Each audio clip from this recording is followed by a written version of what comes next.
the metal is really conductive, right? How about a banana? This is the first time a lot of our students have even been up in our roof space in the school. We're up above the 5th floor. And there's a lot of cool space up here, so we're going to actually use it this week by building 3 greenhouses. We're going to equip those greenhouses with digital sensors that the students are going to build and wire up themselves. And then those sensors are going to communicate to computers and phones that we have in the classroom so that we can monitor our digital garden up here even if we're not up here all the time.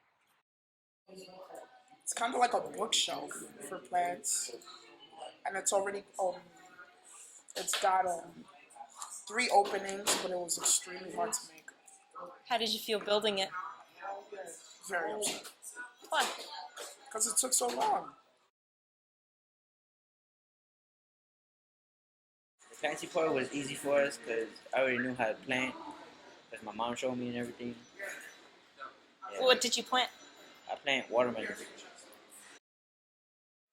Plants have to be cared for in very specific ways. Some like a lot of sun, some like little sun, some like really moist soil, some like drier soil. So when we plant these different herbs and vegetables, we really have to be aware of that, and also their temperature needs.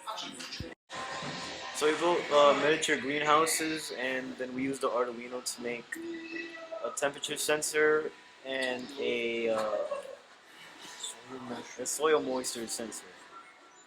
And we combined those two with an LCD circuit, and it all like showed onto the LCD screen. Students aren't just using basic plug-in circuits with Arduino, but they're also learning how to solder these circuits closed and using soldering guns and using actual metal to make the circuits close. So basic, Arduino, you're just plugging it into a little hole, but now the students are actually using soldering guns to fulfill that need. If you miss one thing, the whole thing won't work. And most of all, I just like it because it's very cool. It's handy in a lot of different ways. We used a MakerBot 3D printer to create enclosures for our projects. Some projects included classroom planting, greenhouse, temperature sensor, moisture sensor, peeling sensor, photoresistor, and now even a 3D printed enclosure. This week we went on several different trips. I think probably the most influential trips were to 2 different colleges. One was NYU ITP and the other one was Fordham University.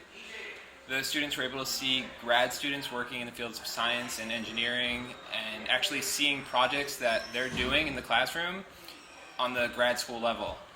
The high school students were extremely engaged to see that they're doing work similar or if not better than grad school students, and the professors at the universities were also impressed that the students were able to work on this level and speak eloquently about their projects.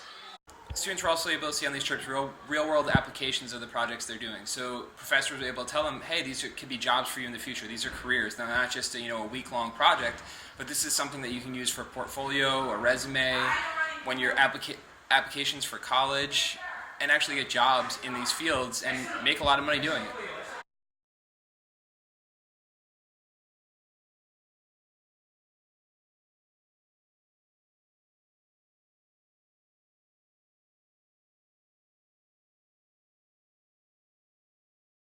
So I can actually, if you all hold your hands out, I can actually play the drums.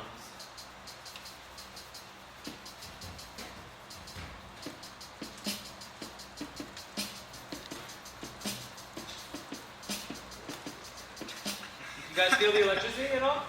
No, because it's just 5 volts, right?